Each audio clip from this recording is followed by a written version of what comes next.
പാക് അധിനിവേശ കശ്മീരിൽ നിന്നാണ്. POKയിൽ മാധ്യമങ്ങൾക്ക് സെൻസർഷിപ്പ് ഏർപ്പെടുത്തിയിരിക്കുകയാണ് ഇപ്പോൾ പാകിസ്ഥാൻ. അവിടെ ആഭ്യന്തര കലാപം അതിരൂക്ഷമാണ്. അവിടെ നിരവധി മരണങ്ങൾ റിപ്പോർട്ട് ചെയ്തിട്ടുണ്ട്. ആഭ്യന്തര കലാപം അടിച്ചമർത്താനായി നേരത്തെ ഒരു പെൺകുട്ടിയുടെ മൃതശരീരമൊക്കെ ജീപ്പിൻ്റെ മുന്നിൽ കെട്ടി യാത്ര ചെയ്യുന്ന ദൃശ്യങ്ങളൊക്കെ പുറത്തു വന്നതാണ്. രാജ്യാന്തര വാർത്താ ശൃംഖലയായ അൽ ജസീറ ഇംഗ്ലീഷ് ഉൾപ്പെടെ ഡിജിറ്റൽ വാർത്താ മാധ്യമങ്ങൾക്ക് പാകിസ്ഥാന്റെ വിവിധ ഭാഗങ്ങളിൽ ഈ കലാപം റിപ്പോർട്ട് ചെയ്യുന്നതുമായി ബന്ധപ്പെട്ട് വിലക്കേർപ്പെടുത്തിയതായി വാർത്താ ഏജൻസികൾ റിപ്പോർട്ട് ചെയ്യുന്നു. ജനകീയ പ്രതിഷേധങ്ങളും സുരക്ഷാ സേനയുടെ അടിച്ചമർത്തലുകളും നിരന്തരം പുറത്തു കൊണ്ടുവരുന്നതിന് പിന്നാലെയാണ് ഡിജിറ്റൽ സെൻസർഷിപ്പ് ശക്തമാക്കാൻ പാക് ഭരണകൂടം തുനിഞ്ഞത്. വിവിധ ഘട്ടങ്ങളിലായാണ് അവിടെ തെരഞ്ഞെടുപ്പ് നടക്കുന്ന POKയിൽ. ഇപ്പോൾ നവാസ് ഷെരീഫിന്റെ പാർട്ടിയാണ് തെരഞ്ഞെടുപ്പിൽ മുന്നിൽ എന്നുള്ള വിവരങ്ങൾ പുറത്തു വന്നിരുന്നു. ഇനി 4 മണ്ഡലങ്ങളിൽ കൂടി മാത്രമാണ് നടക്കാനുള്ളത്. ബാക്കി റിസൾട്ട് വന്നപ്പോൾ നവാസ് ഷെരീഫിന്റെ പാർട്ടി അധികാരത്തിലേക്ക് വരികയാണ്. ഇപ്പോൾ 80-ലധികം ആളുകൾ ഇതിനകം അവിടെ കൊല്ലപ്പെട്ടിരുന്നു. ഇതിൽ 43 പേരും ജൂലൈ 27 ശേഷമാണ് കൊല്ലപ്പെടുന്നത്. മനസ്സിലാക്കേണ്ടത് അവിടെ ഇന്റർനെറ്റിനടക്കം നിരോധനമുണ്ട് എന്നാണ്. ജനങ്ങളൊക്കെ വളരെ വയലന്റ് ആണ്, വളരെ എതിർപ്പാണ് പാക് ഭരണകൂടത്തോട്. TG സയ്യിദ് വിവരങ്ങളുമായി ചേരുകയാണ്. സയ്യിദ്, പാകിസ്ഥാന്റെ മാധ്യമ സെൻസർഷിപ്പ് അത് അവരുടെ ചെയ്തികൾ POKയിൽ പുറത്തു വരാതിരിക്കാനുള്ള നീക്കത്തിന്റെ ഭാഗമായാണ്. എന്താണ് POKയിൽ സംഭവിക്കുന്നത്?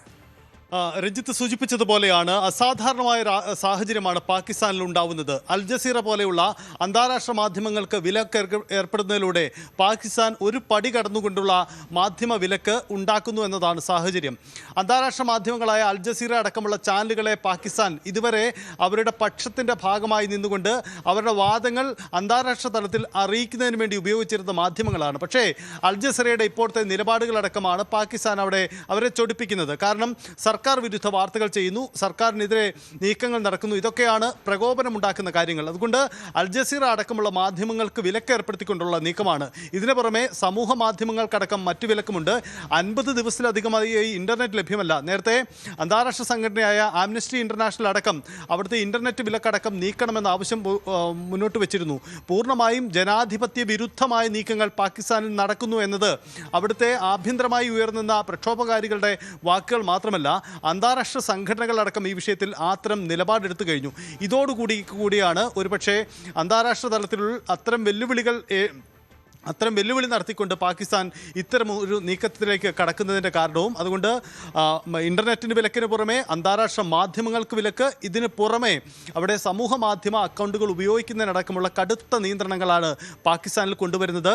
ഇതിനകം വിവിധ അന്താരാഷ്ട്ര ഏജൻസികൾ, ആംനസ്റ്റി ഇന്റർനാഷണൽ പുറമെ വിവിധ അന്താരാഷ്ട്ര ഏജൻസികൾ ഇത്തരത്തിലുള്ള വിലക്കിനെതിരെ രംഗത്ത് വന്നെങ്കിൽ കൂടിയും പാകിസ്ഥാൻ സർക്കാർ ഇക്കാര്യത്തിൽ വിട്ടുവീഴ്ചയ്ക്ക് തയ്യാറായിട്ടില്ല. അസാധാരണമായ പ്രതിസന്ധിയാണ്. മാധ്യമ സെൻസർഷിപ്പ് എന്ന ഗുരുതരമായ സാഹചര്യമാണ് പാകിസ്ഥാനിൽ രൂപപ്പെടുന്നത്. ഇത് സംബന്ധിച്ച് വലിയ തരത്തിലുള്ള വിമർശനം പാക് ഭരണകൂടം നേരിടുന്നുണ്ടെങ്കിൽ കൂടിയും തൽക്കാലം ഇതിനെ മറികടന്നുകൊണ്ടുള്ള നീക്കം തന്നെയാണ് പാകിസ്ഥാൻ നടത്തുന്നത്. ഗുരുതരമായ പ്രതിസന്ധിയും മനുഷ്യാവകാശ ലംഘനവും തന്നെയാണ് പാകിസ്ഥാനിൽ നടന്നുവരുന്നത്. തീർച്ചയായും അതാണ് സാഹചര്യം. ഏതായാലും പാക് അധിനിവേശ കശ്മീരിൽ കാര്യങ്ങൾ അത്ര സുഖകരമല്ല. നേരത്തെ പറഞ്ഞ പോലെ അവിടെ നവാസ് ഷെരീഫാണ് അധികാരത്തിലേക്ക് വരാനിരിക്കുന്നത്. നവാസ് ഷെരീഫിനെ അവിടുത്തെ പ്രധാനമന്ത്രിയാകണം എന്നൊക്കെയുള്ള ആവശ്യം അദ്ദേഹം മുന്നോട്ട് വെച്ചിട്ട് പശ്ചാത്തലം കൂടി ഉണ്ടായിരുന്നു. ഇതിനിടയിലാണ് ഈ മാധ്യമങ്ങൾക്ക് സെൻസർഷിപ്പ് ഏർപ്പെടുത്തിക്കൊണ്ടുള്ള സർക്കാരിന്റെ നീക്കം.